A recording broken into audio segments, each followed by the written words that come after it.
Before launching into Pynchon today, I thought I would just take a few moments to look back over the books that we've read and talk about the visions of language that they have offered us, and also just to reflect for a moment on the relationship imagined between those visions of language and what is happening outside of fiction in what we might call the real world. We started this course talking about Black Boy and the way that a whole world of pressure, political pressure, racial tension, pushed on the borders of that work and actually changed its very material form. After that, I began a series of readings of novels that emphasized more what you might call the history of literature, the history of literature's forms and ambitions. And so, beginning that series, we had O'Connor embodying a new critical craft of fiction that comes out of modernism, imagining nevertheless that that craft is reflective of a transcendental order in the world, a religious order. When we moved on to Nabokov, we had an author trying to imagine a work of art so autonomous from the world that it could be something like an autonomous form of life. That, of course, I argued in those lectures, opened it up for the threat of mortality. If you imagine your artwork is living, it can also die. It's a kind of hauntedness that surrounds Nabokov's vision of aesthetic bliss as one's response to that autonomous artwork. Kerouac represents a whole group of writers, the Beats, who reject the formalism embodied by both O'Connor and Nabokov. They reject that formalism as an impediment to language's access to the real and to our access to the real through language. They dream of an unmediated relationship between experience and the word. They don't think so much of language as a mediating force, as an expressive force. I argued in my second lecture on the Road, that in the end, that dream looks quite deflated when Dean can't even speak in a coherent sentence. And he has to be rejected by Sal as Sal drives off to the jazz concert at Carnegie Hall. Nevertheless, that dream is spiritualized. It's a way of becoming not just close to the real, but also part of some mystical unity. That thread of the mystical quality of language at its extreme of literary power is what I drew out of Franny and Zoe. So Salinger, too, has the dream that the artifice of literature, of literary language, the performance of language in the style of his novels can somehow be the essence of the human soul, that it can somehow communicate the truth of the universe just through its form, its human distinctive form.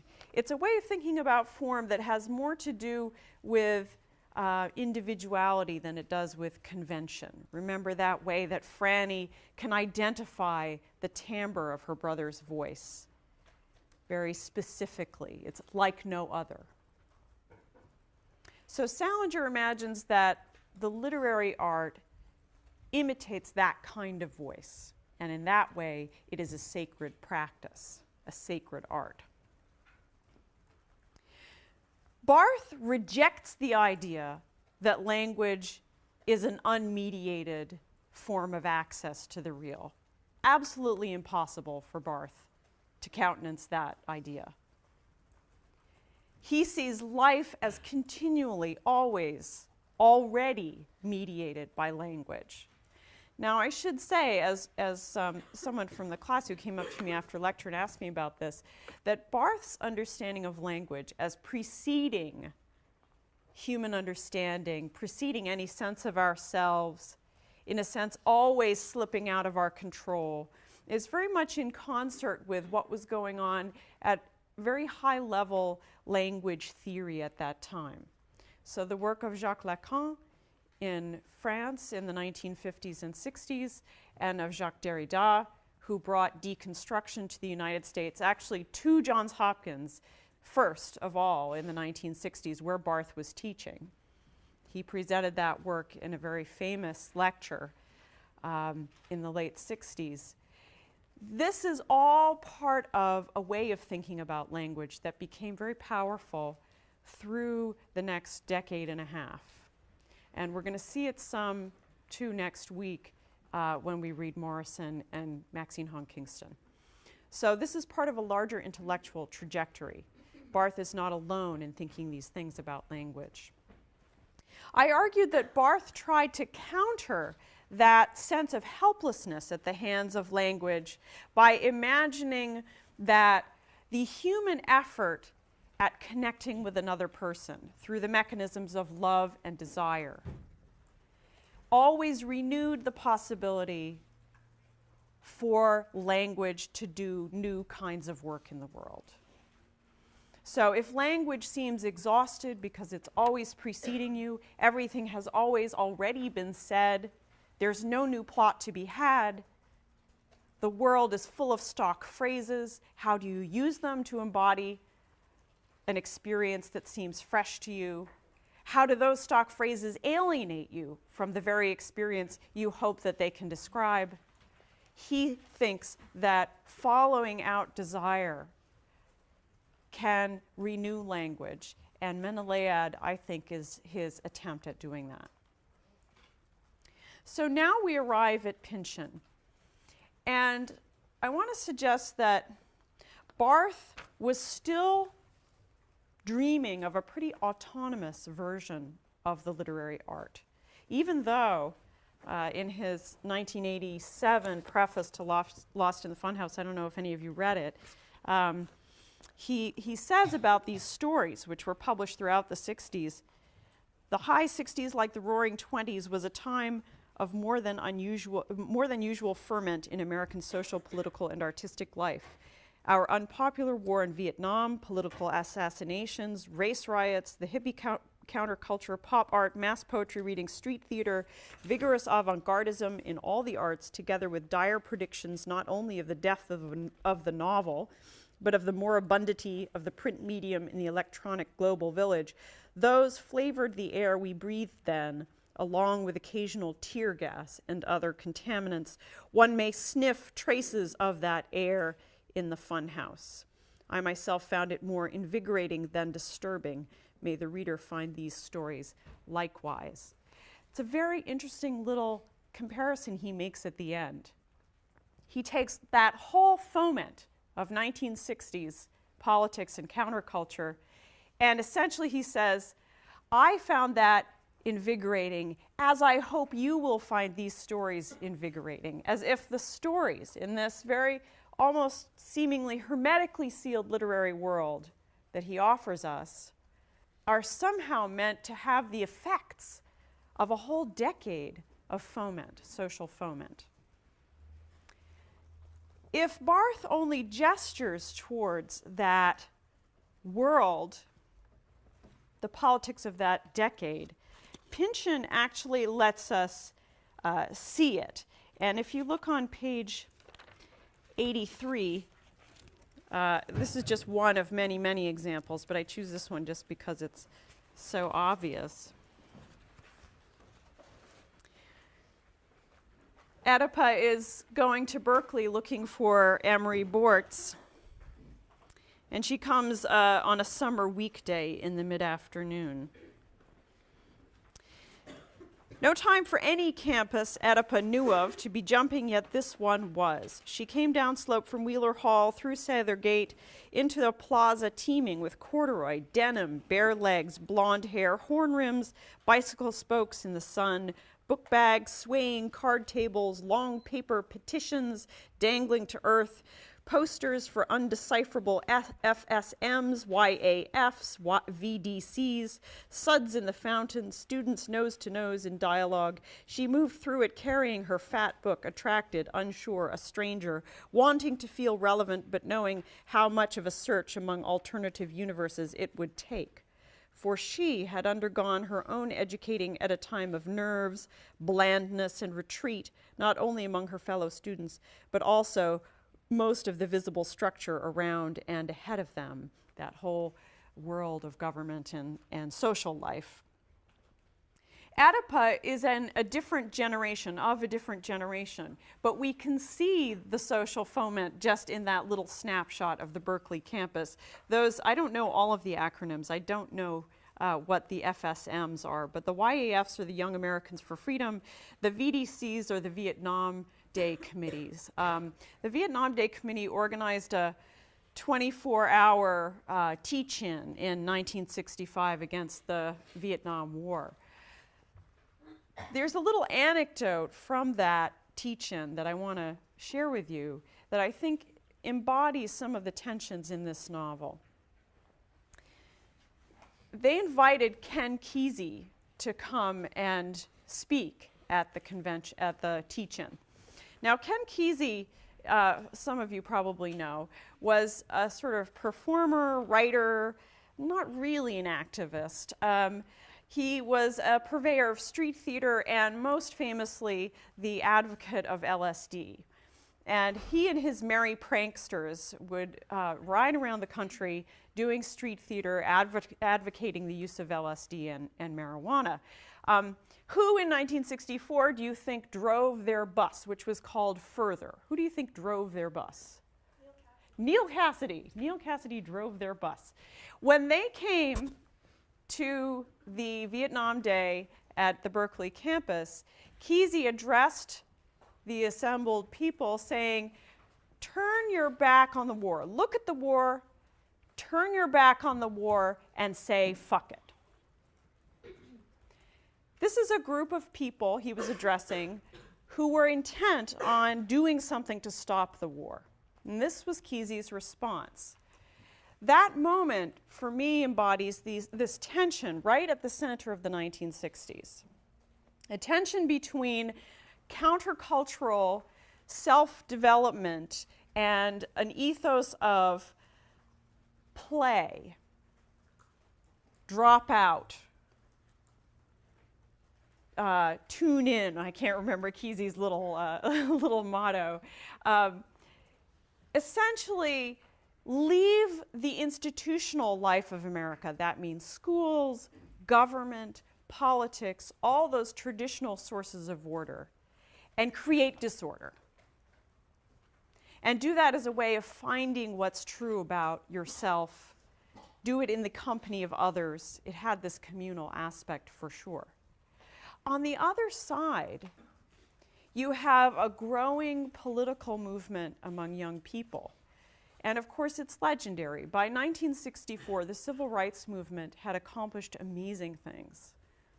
So as a result of the freedom rides, they had integrated interstate transportation at great cost to the volunteers who rode those buses.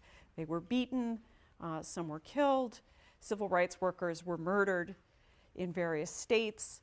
It had come to a kind of crescendo with voter registration drives and the Voting Rights Act of 1964.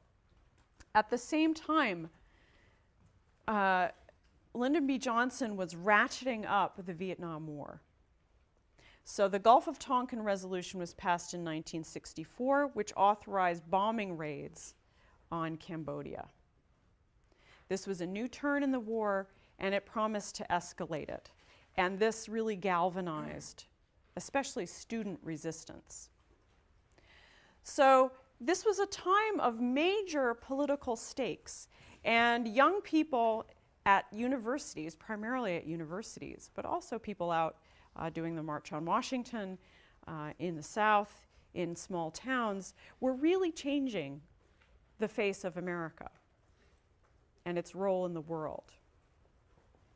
So Ken Kesey, on the one hand, is looking for that internally directed, playful response to the oppressive order of the world, and then there's this very political response. Pynchon lets us see both, and he's parodying both kinds of response in this novel. So in that sense, the novel is very much of its time. Now, I want to pause for a moment there and ask you a question. I want you to think about what kind of protagonist Pynchon sends out into this world. What do you think of Oedipa Maas? How does she strike you as a character? How would you describe her? Yeah. Desperate, okay. How else? Yeah. Powerless. Mm-hmm. Very confused. Confused. What else? Those are all pretty negative adjectives. Does she bring any resources?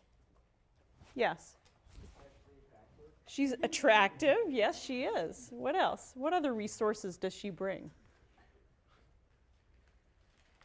Yeah. She's curious. She's curious. Yeah. What else? Anything else? She's determined. Determined. Uh-huh. When this book first came out, critics called her a lightweight. Was that a word that ever occurred to you? Did anyone think this is just a fluff character? I would suggest to you that the difference in your response and the critics is a difference, the difference that feminism in the 70s made. In the 1960s, to have a protagonist go into the world and discover this incredibly complex set of patterns, and to have that protagonist be a housewife was very much playing against type. So Pynchon took a certain kind of risk by choosing to make his protagonist a housewife. So the question is, why did he do that? I want to suggest to you that he did that because a woman is expected to occupy certain conventional roles at this moment. And we see her in one at the very beginning of the novel. She has just come back from a Tupperware party where the hostess put too much kirsch in the punch. So she's a little drunk. So you get this image of her as this stereotypical 50s housewife going to Tupperware parties. And then she makes salad, she does the shopping, she picks herbs from the garden, she makes lasagna, she mixes drinks so that they'll be ready when Mucho comes home, when her husband comes home. Very typical. So this is the moment in which she discovers that she's been chosen or named as the executrix of Pierce's will. It's that conventionality that then allows her to occupy multiple roles. And let me just detail some of those. You see it almost in language of aside. This is when she first meets Genghis Khan. Yes. Now, the names in here, we have to think about them at some point. One thing you can say about them is that they are funny. A second thing you can say about them is that they seem redolent of meaning. I can't tell you how many scholars have come up with different readings of what Oedipa's name means. That's just Oedipa, and then there are so many hundreds of others. They are redolent of meaning. What are we to do with that fact? It's a question for you.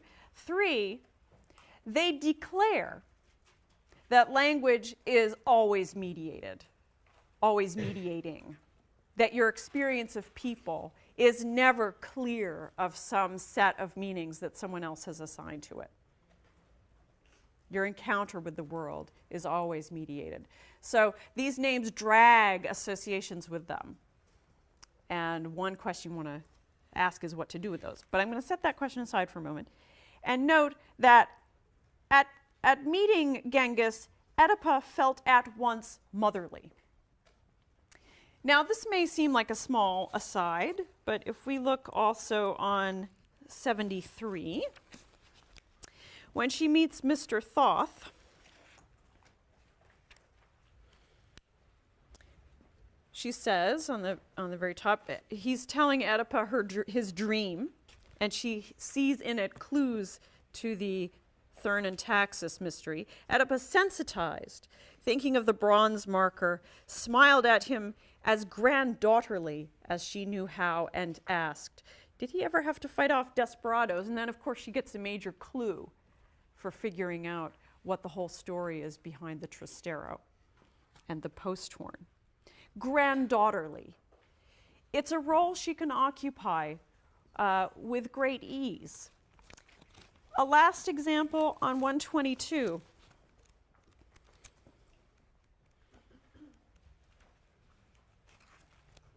This is when she's going to meet Emery Bortz.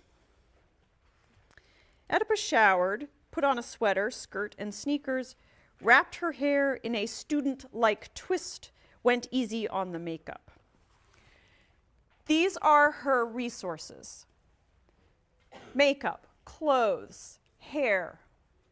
With them, she can occupy all these different roles, and in doing so, she has access to certain kinds of knowledge. Her roles are as fluid in some ways as Pierce's were. Remember that when Pierce calls her, he's always impersonating someone. So he was speaking with his Lamont Cranston voice the last time that she spoke to him. The difference between the way Oedipa occupies these various roles and Pierce did it is that Oedipa's roles have a kind of traction in the world with other people that Pierce's voices, or even Dr. Hilarious's voices, simply don't have.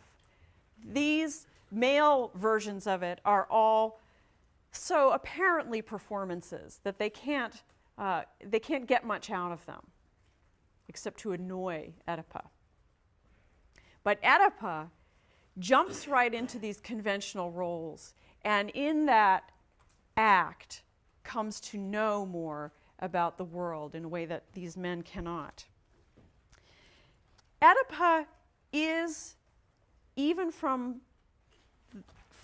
the time she was a child, a reader. And we find that out on page 14 when she has her religious instant. And I hope you remembered that scene of Sal looking down on Salt Lake City, the birthplace of Dean, from On the Road. Very similar structure. He looks down and he sees the little city laid out below him. So this is Oedipa in one of the first instances of her becoming a reader. She looked down a slope, needing to squint for the sunlight. This is when she first sees San Narciso, onto a vast sprawl of houses which had grown up all together like a well-tended crop from the dull brown earth. And she thought of the time she'd opened a transistor radio to replace a battery and seen her first printed circuit. The ordered swirl of houses and streets from this high angle sprang at her now with the same unexpected, astonishing clarity as the circuit card had. Though she knew even less about radios than about Southern Californians, there were to both outward patterns a hieroglyphic sense of concealed meaning, of an intent to communicate. There'd seemed no limit to what the printed circuit could have told her if she had tried to find out. So, in her first minute of San Narciso, a revelation also trembled just past the threshold of her understanding. Smog hung all round the horizon. The sun on the bright beige countryside was painful. She and the Chevy seemed parked at the center of an odd religious instant, as if on some other frequency or out of the eye of some whirlwind rotating too slow for her heated skin even to feel the centrifugal coolness of words were being spoken. She suspected that much. She thought of Mucho, her husband, trying to believe in his job. Was it something like this he felt, looking through the soundproof glass at one of his colleagues with a headset clamped on and cueing the next record with movements stylized as the handling of chrism, censer, chalice might be for a holy man, yet really tuned in to the voices, the music, its message, surrounded by it, digging it, as were all the faithful it went out to? Did Mucho stand outside Studio A looking in, knowing that even if he could hear it, he couldn't believe in it? She gave up presently, as if a cloud had approached the sun or the smog thickened and so broken the religious instant, whatever it might have been. Here, the cloud becomes the obscuring of this sense of intent to communicate or a sense of meanings pattern. But it still retains, as it did in Flannery O'Connor, that spiritual sense that the divine is always shrouded round by some cloud of unknowing. But here we see her with the desire to know.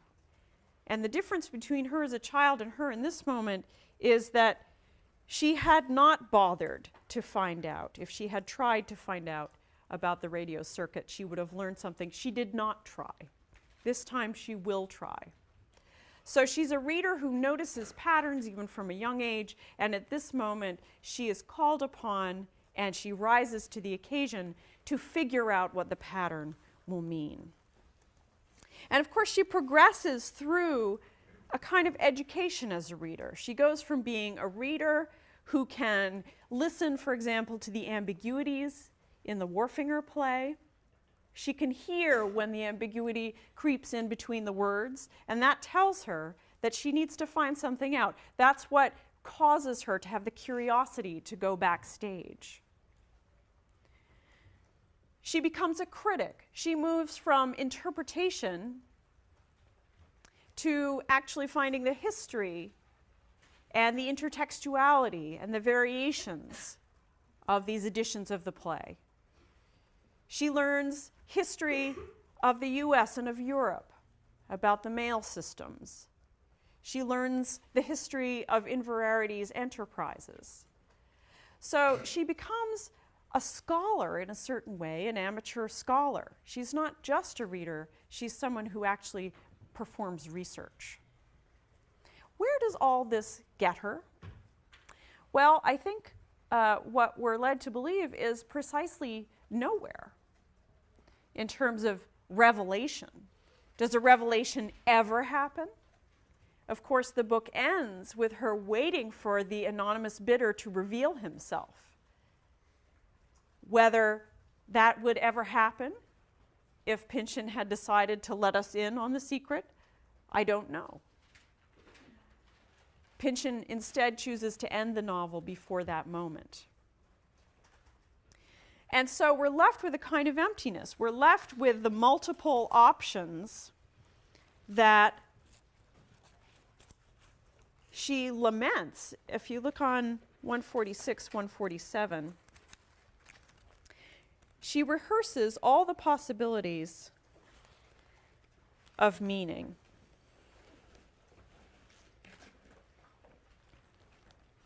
And her conclusion finally is this: San Narciso was a name, an incident among our climatic records of dreams and what dreams became among our accumulated daylight, a moment's squall line or tornado's touchdown among the higher, more continental solemnities, storm systems of group suffering and need, prevailing winds of affluence. There was the true continuity. San Narciso had no boundaries. No one knew yet how to draw them. She had dedicated herself weeks ago to making sense of what Inverarity had left behind, never suspecting that the legacy was America. And then I'm going to skip down a little bit. Though she could never again call back any image of the dead man to dress up, pose, talk to, and make answer, neither would she lose a new compassion for the cul-de-sac he'd tried to find a way out of, for the enigma his efforts had created. What we don't get here is a sense of whether there really is an alternate, secret postal system that serves a sort of underground of private networks. We don't ever get a sense of whether these stamps and the signs that she sees everywhere in San Francisco when she travels through the city in the night, whether these things are a coherent meaning, or whether they are her fabrication. We don't really know. And she never really can say. All she has is the sense that there is this pattern. Now, there are two things that she's left with. In the passage I just read, that sense of San Narciso being all of America, and moreover, of it being constituted of storm systems of group suffering and need.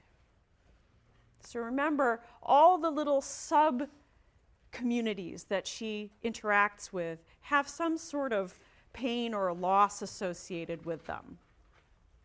The Inamorati Anonymous, for example, people who don't want to love. It's all comedy, but then there is a heart, a kernel, and if we look on page 101, 102, we can begin to see what that heart or kernel is, that recuperates what I would call the sentimental.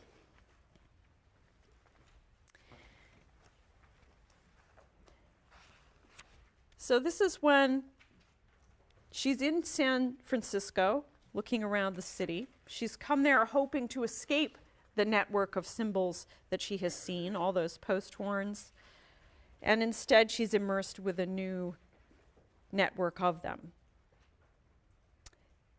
We're told, just before the morning rush hour, she got out of a jitney whose ancient driver ended each day in the red, downtown on Howard Street, began to walk toward the Embarcadero. She knew she looked terrible, knuckles black with eyeliner and mascara from where she'd rubbed, mouth tasting of old booze and coffee. Through an open doorway, on the stair leading up into the disinfectant-smelling twilight of a rooming house, she saw an old man huddled, shaking with grief she couldn't hear. Both hands, smoke-white, covered his face. On the back of the left hand, she made out the post horn, tattooed in old ink now beginning to blur and spread.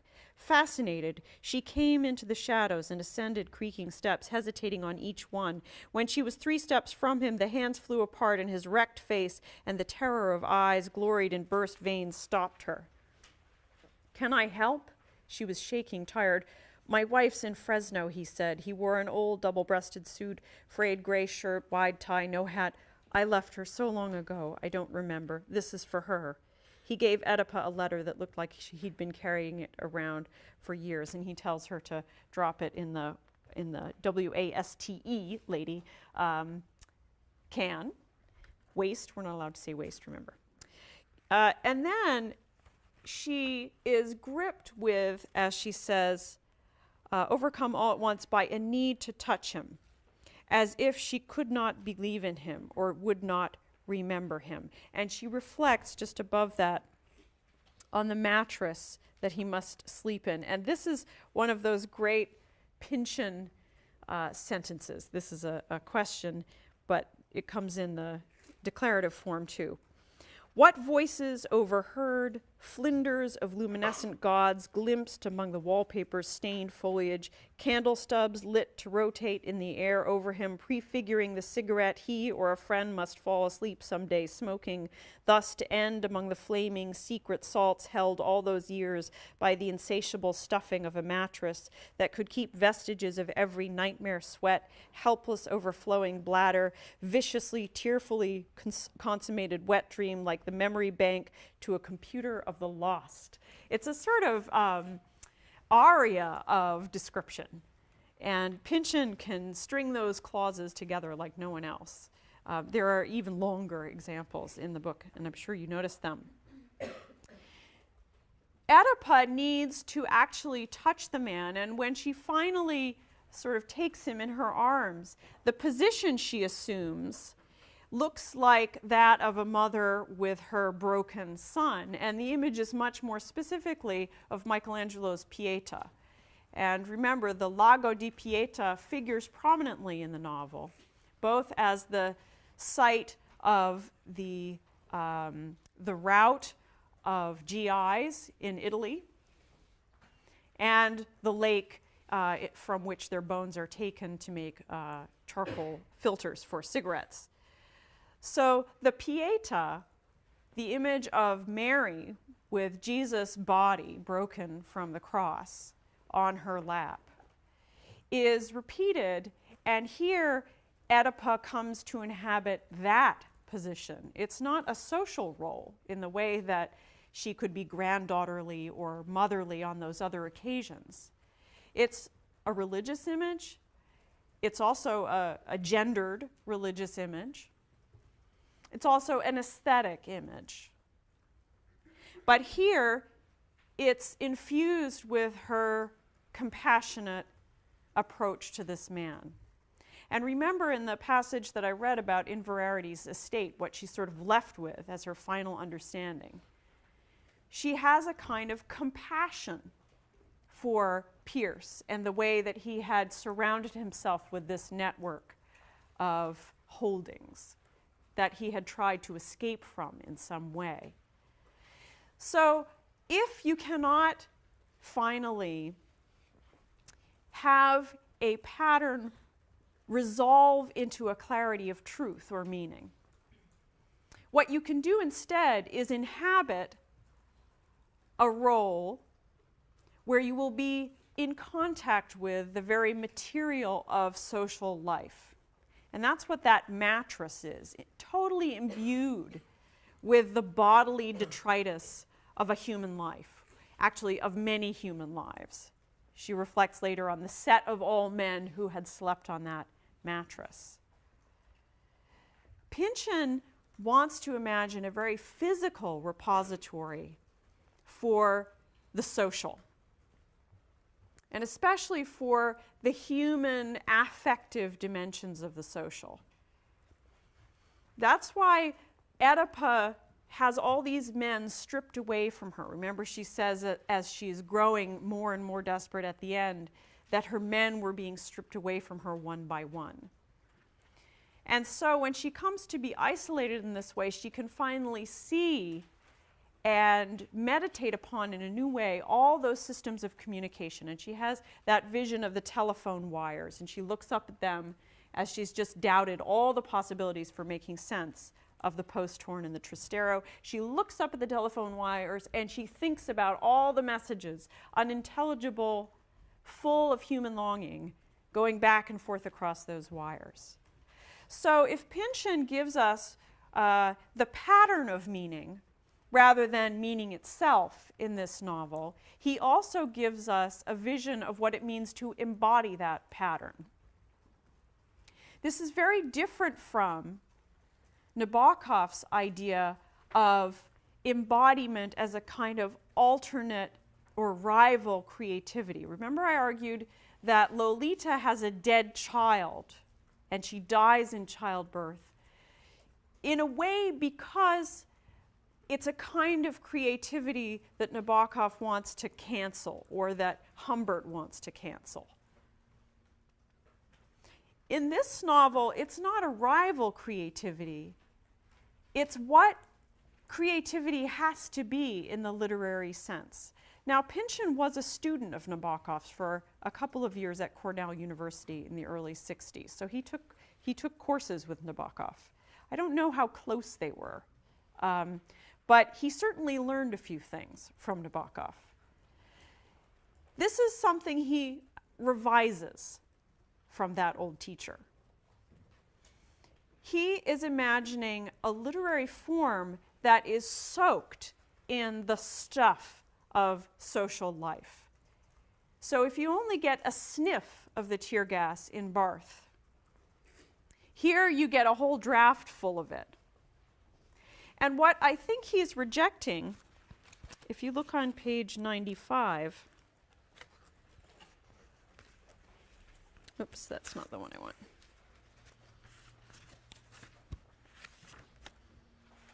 Yes, it is 95. If you look on page 95, there's a different vision of what the artwork could look like that I think we're meant to put next to that vision of Oedipa with the suffering sailor. This is when it first occurs to her that the whole world is being organized around her. Nothing of the nights could touch her. Nothing did. The repetition of symbols was to be enough, without trauma as well, perhaps to attenuate it or even jar it altogether loose from her memory. She was meant to remember. She faced that possibility as she might the toy street from a high balcony, roller coaster ride, feeding time among the beasts at the in a zoo, any death wish that can be consummated by some minimum gesture. She touched the edge of its voluptuous field, knowing it would be lovely beyond dreams simply to submit to it, that not gravity's pull, laws of ballistics, feral ravening promised more delight. She tested it, shivering. I am meant to remember. Each clue that comes is supposed to have its own clarity, its fine chances for permanence. But then she wondered if the gem-like clues were only some kind of compensation to make up for her having lost the direct epileptic word, the cry that might abolish the night. This is a meditation on both the joy and the loss of literary substitution for the real or for the truth, the substitution of abstract pattern for something like comprehensible meaning. So here she's kind of enthralled with the idea that these gem-like clues, that's a very Nabokovian moment, the gem-like clues that are gathering around her would be a compensation for the loss of that real access to revelation. And this has this religious sense to it. It's not just the religious instant of looking down at San Narciso. It's the religious sense of the capitalized word that comes back a couple of times towards the end of the novel, the epileptic word. The word capitalized always refers back to the beginning of the Gospel of John, where John describes Christ as the Word made flesh. The Word was with God, and the Word was God. And the Word was made flesh and came to dwell among us. So Pynchon is using that religious vocabulary, not just the religious imagery of the Pietà, but the religious vocabulary of the capitalized word. So you can have a kind of system of symbols that's gem-like and pleasurable, and that calls you to submit to it, as it does here for Oedipa.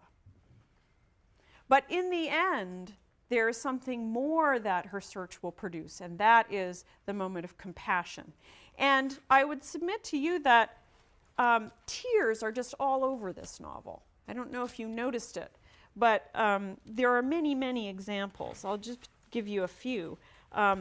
First of all, there are the tears that accumulate in her bubble shades when she's in Mexico, looking at the Remedios Varo painting of the women in the tower embroidering the long tapestries that become the world.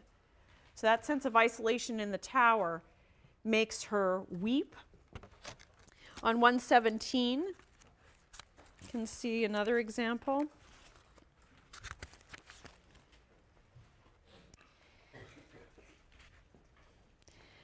This is Mucho talking about the Muzak. Oedipa, the human voice, you know, it's a flipping miracle. His eyes brimming, reflecting the color of beer. 113. This is Dr. Hilarious crying. Tears sprang to Hilarious's eyes. You aren't going to shoot, he says. 146, in her moment of desperation, when she loses her connection to the Immerato Anonymous, or when she's about to talk to him, she waited, inexplicable tears beginning to build up pressure around her eyes. Back on 108. This is the nurse who has just escaped from Dr. Hilarious. He thinks someone's after him. Tear streaks had meandered down over the nurse's cheekbones. It's not just that we could explain any of these moments of tears. It's that Pynchon describes them all, notes them all. So this is a novel that's full of people crying, which is an odd thing to think about when you think back to Pynchon's reputation as a metafictional novelist, as someone preeminently preoccupied with the formal aspects of fiction. What you find when you actually open up Pynchon's novels is an incredibly rich world of human detritus, of history. In Gravity's Rainbow, he did enormous amounts of research in newspapers from the Second World War in London, where some of the novel is set. So that you can go to newspapers and find the ads that he talks about in the novels. So he combines this very attentive set of details, which are not always, and often are not at all, the aesthetic details with which Nabokov filled Lolita. Remember when I asked you about the specificity of America in On the Road, and I asked you to think about whether there was anything there at all? In On the Road, there isn't anything. In Nabokov, there is, but it's usually aesthetic, how things look. The look of a hotel, the look of a field, the look of a child, the look of a woman. In Pynchon, often these are somehow social details about people talking to other people, political things, places, and how houses are arranged. But there's a sense that these are social worlds, not just patterns, even though at the beginning that's how Oedipus sees them. As she goes further and further into her search for knowledge and finally her abandonment of that search of knowledge, she sees more and more that this is not just pattern, that it's these storm systems of suffering and need. So I think this is what Pynchon brings to the string of meditations on what language can do and what the novel is for, that I began my lecture today with just recapping for you. He's trying to imagine a novel that meditates both on these structures of meaning that imbue the real world, such that there's no name that isn't already saturated with associations, and that within such a world, if you enter into it, you can come to encounter the real, and the real is that sense of suffering, and that the novel can make you feel things, both the pleasure of humor or the pleasure of beauty, but also that sense of compassion. And I don't know about you, but I feel compassion for Oedipa. I feel like she's a real character. I think she is a character that you can, if not identify with, at least you can understand and be interested in. So Pynchon offers us that. And in our next reading, when we start with Toni Morrison and also in Maxine Hong Kingston, what you're going to see is a kind of shift. So all these meditations on language, these different ways of thinking about how language interacts with the real and what you can do by messing with language, are almost, I would say, taken as read, taken as the starting point from which a writer like Morrison or Kingston will begin to rethink how those things can be used in relation to the real world. So that's where we'll start when we think about Morrison next week. Let me just also say, there are 1,000 things to talk about in this novel. So I hope you'll get to some of them in section. And if you want to write about this, it's a very rich novel for writing your papers. Much in concert with what was going on at very high level language theory at that time. So the work of Jacques Lacan in France in the 1950s and 60s, and of Jacques Derrida, who brought deconstruction to the United States, actually to Johns Hopkins, first of all in the 1960s, where Barthes was teaching. He presented that work in a very famous lecture in the late 60s. This is all part of a way of thinking about language that became very powerful through the next decade and a half. And we're going to see it some too next week when we read Morrison and Maxine Hong Kingston. So this is part of a larger intellectual trajectory. Barthes is not alone in thinking these things about language. I argued that Barthes tried to counter that sense of helplessness at the hands of language by imagining that the human effort at connecting with another person through the mechanisms of love and desire always renewed the possibility for language to do new kinds of work in the world. So if language seems exhausted because it's always preceding you. Before launching into Pynchon today, I thought I would just take a few moments to look back over the books that we've read and talk about the visions of language that they have offered us. And also just to reflect for a moment on the relationship imagined between those visions of language and what is happening outside of fiction in what we might call the real world. We started this course talking about Black Boy and the way that a whole world of pressure, political pressure, racial tension, pushed on the borders of that work and actually changed its very material form. After that, I began a series of readings of novels that emphasized more what you might call the history of literature, the history of literature's forms and ambitions.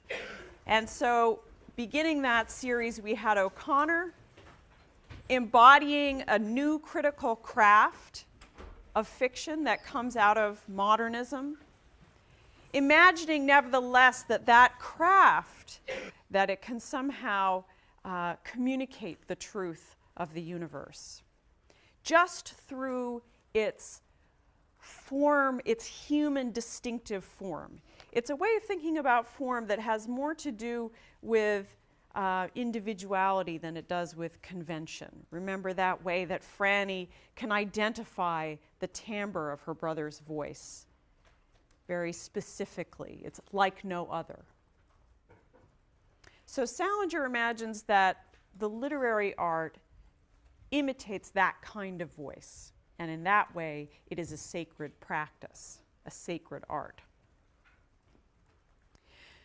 Barthes rejects the idea that language is an unmediated form of access to the real. Absolutely impossible for Barthes to countenance that idea. He sees life as continually, always, already mediated by language. Now, I should say, as someone from the class who came up to me after lecture and asked me about this, that Barthes' understanding of language as preceding human understanding, preceding any sense of ourselves, in a sense always slipping out of our control, is reflective of a transcendental order in the world, a religious order. When we moved on to Nabokov, we had an author trying to imagine a work of art so autonomous from the world that it could be something like an autonomous form of life. That, of course, I argued in those lectures, opened it up for the threat of mortality. If you imagine your artwork is living, it can also die. it's a kind of hauntedness that surrounds Nabokov's vision of aesthetic bliss as one's response to that autonomous artwork. Kerouac represents a whole group of writers, the Beats, who reject the formalism embodied by both O'Connor and Nabokov. They reject that formalism as an impediment to language's access to the real and to our access to the real through language. They dream of an unmediated relationship between experience and the word. They don't think so much of language as a mediating force, as an expressive force. I argued in my lecture, second lecture on the Road, that in the end, that dream looks quite deflated when Dean can't even speak in a coherent sentence. And he has to be rejected by Sal as Sal drives off to the jazz concert at Carnegie Hall. Nevertheless, that dream is spiritualized. It's a way of becoming not just close to the real, but also part of some mystical unity. That thread of the mystical quality of language at its extreme of literary power is what I drew out of Franny and Zoe. So Salinger, too, has the dream that the artifice of literature, of literary language, the performance of language in the style of his novels can somehow be the essence of the human soul,